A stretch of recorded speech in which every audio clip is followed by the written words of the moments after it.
Looking for these better days. It is Wednesday, June 24th. I'm Scott Seidenberg. Here's what you need to know to make today a better day. A very chalky first round of the NBA draft as BYU's AJ Dybantsa goes number one overall to the Washington Wizards. We'll get into that, plus some Major League Baseball, World Cup soccer here on this episode of Better Day presented by FanDuel. We start with the chalky start to the NBA draft. AJ Dybantsa, the overwhelming favorite to go number one to the Wizards. That was, in fact, the selection. Then the favorite to go second overall, Darren Peterson from Kansas, to the Utah Jazz. Cameron Boozer from Duke, third to the Memphis Grizzlies. Caleb Wilson from North Carolina goes fourth to the Chicago Bulls. Keaton Wagler from Illinois goes fifth to the Clippers. Then a couple of other notables, Darius Acuff Jr. from Arkansas, seventh to the Sacramento Kings. Morez Johnson from Michigan goes to the Mavericks at 9. So I thought there was going to be a case where maybe it was Yaxa Lendeborg or Mara from Michigan that goes ninth overall to the Dallas Mavericks, reuniting with their head coach or their former head coach at Michigan in Dusty May.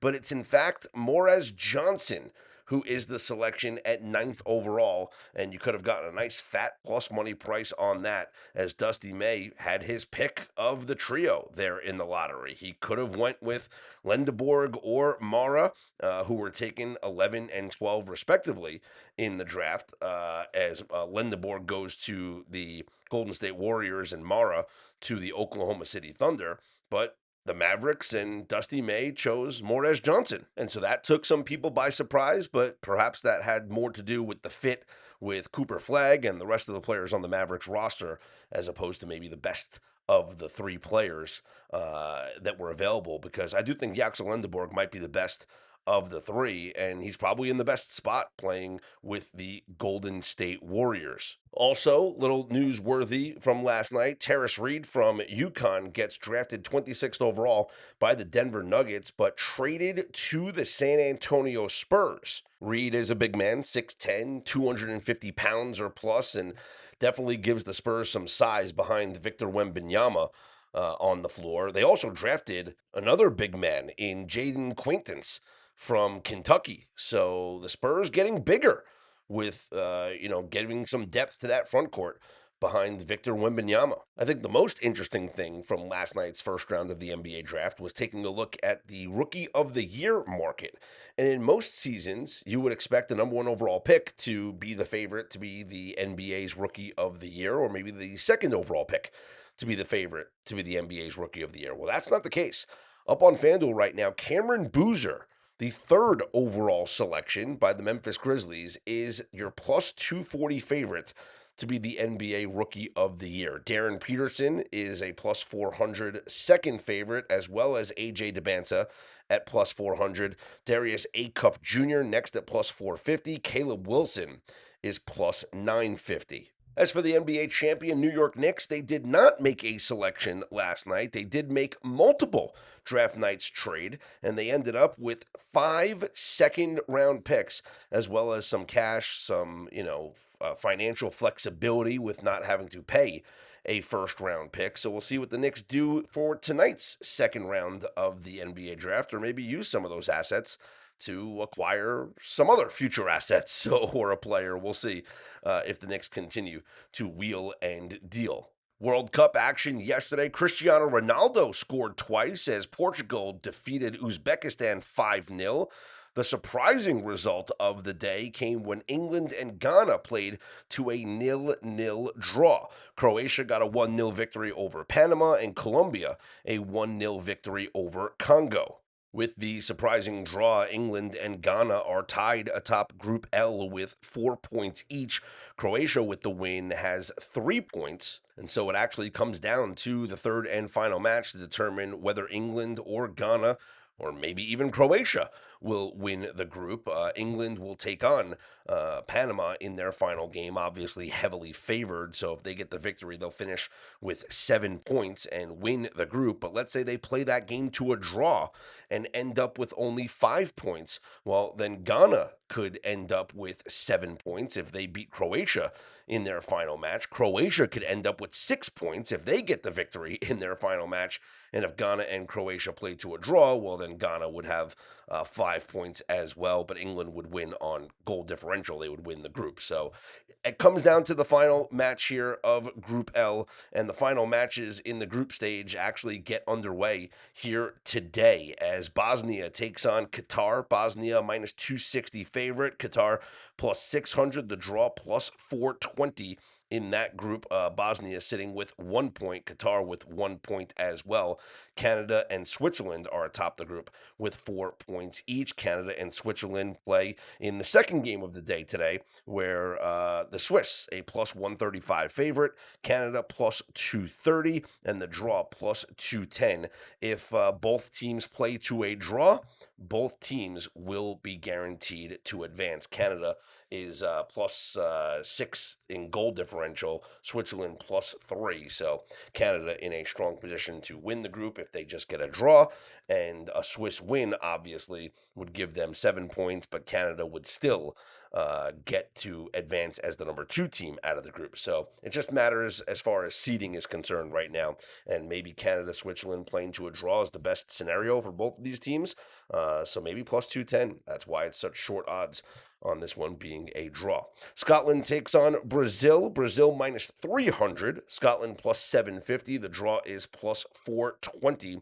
Brazil tied with Morocco atop Group C with 4 points. Scotland in third with 3 points. South Africa will take on South Korea. Korea minus 155. South Africa plus 450. The draw plus 280. South Korea in Group A with 3 points. They are in second place behind Mexico. South Africa with 1 point in fourth place. Speaking of Mexico, they will take on Czechia. Mexico minus 115, Czechia plus 270, the draw plus 290. The match doesn't mean anything for Mexico. They already advanced. They've already won the group because of the head-to-head victory over South Korea. So Mexico's playing this to just play out the strings, maybe give some guys some run here, but maybe a source of pride because they are playing this game on their home turf. So I understand that you have a team in Czechia that needs to do whatever they can to try and advance, but playing in Mexico City, do the Mexicans, even the backups, do they play with a sense of pride in this one? And maybe Mexico is the team to back here. These third games of the group stage are going to be fascinating because there's a lot of teams that really have nothing to play for. Their seeding is already locked in. Like the bracket has already been filled out with teams that are guaranteed to finish, first or second in their group, right? So like Mexico already won their group. Argentina, wins their group. United States already won their group. Germany, same thing as well. So, you look at these teams and you wonder what they're going to do in the third match. We don't have to worry about the United States until tomorrow, where they take on Turkey in the final game of the group stage. Again, the United States with nothing to play for. They have already clinched the number 1 spot in their group.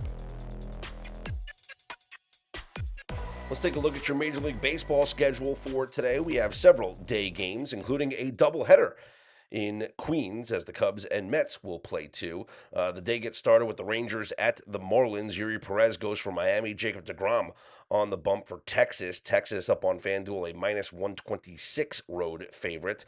Pay attention to the announced starters for the doubleheader between the Mets and the Cubs, because we know with doubleheaders, the teams could switch apart. The managers could decide to pitch one guy in game 1, one guy in game 2, and they switch it accordingly. We do know for the Mets that Sean Manaea and Nolan McLean are scheduled to go. Nolan McLean right now is scheduled to go in the opener, and then Sean Manaea in game number 2, and no announced starting pitcher just yet for the Chicago Cubs. I will say this, this season, and I talk about doubleheaders all the time and wanting to bet the team that loses the first game of the doubleheader to then bounce back and win the second game of the doubleheader. And that this year has been a very profitable strategy. If you bet the loser of game 1 of the doubleheader in game 2 of the doubleheader this season, you are 5-2. One of those losses, though, the New York Mets. So if the Mets lose the first game of the doubleheader here today, I don't know if I have it in me to bet them to come back and win the second game, knowing that they were one of the two teams that got swept in a doubleheader this season. The San Francisco Giants getting swept by the Phillies, the other team that got swept in a doubleheader. But the teams are 6-1 on the run line, and the overs are 5-2 this year in game number 2 of the doubleheader. So, game number 2 of the doubleheader, we might have to go over tonight between the Cubs and the Mets, who both played in over yesterday, with the Cubbies winning 9-6. Craig Counsell got ejected last night because of a random call on Pete Crow Armstrong after he slid off the bag, but he should have gotten second base anyway because there was a walk behind him, like he was stealing on a full count, and it was a walk, and just a whole bizarre situation. Juan Soto for the Mets actually left the game last night with back stiffness, so we'll keep an eye on his status for the doubleheader here today. I don't know if we should expect Juan Soto to be in the lineup here for the New York Mets today. Other day games, you have the Guardians at the White Sox. Tanner Bybee for the Guardians. Eric Fedde goes for the White Sox. Red Sox at the Rockies. Ranger Suarez for the Red Sox. Kyle Freeland for Colorado. And then your early afternoon game, Orioles at the Angels. Jose Soriano on the bump for the Angels and Trey Gibson for the Orioles. Tonight, Tarek Skubal pitches for the third time since returning from the IL. In 2 June starts already, he went 4 2/3 against Cleveland, allowing 3 runs on 5 hits. And in 5 2/3 against the White Sox, he allowed 3 runs on 7 hits. So we've yet to see the elite version of Tarek Skubal. Now, the strikeout numbers were there. He had 4 against Cleveland back on June 13th. He had 8 strikeouts against Chicago on June 19th, but we still haven't seen the Tarek Skubal that we know and love. And are we going to see it tonight against the New York Yankees? Yankees bounced back from their loss in game 1 of the series with a 4-3 victory last night. Carlos Rodon picking up the W. Ryan Weathers will be on the bump for the Yankees tonight. And up on FanDuel, it is the Tigers minus 143. More baseball coverage coming later on today as Colby Marchio and Jake Hassan will be streaming their Off the Board podcast live on the Better Day YouTube and Better Day Twitter account. And you can also listen to that podcast right here on this Better Day podcast feed.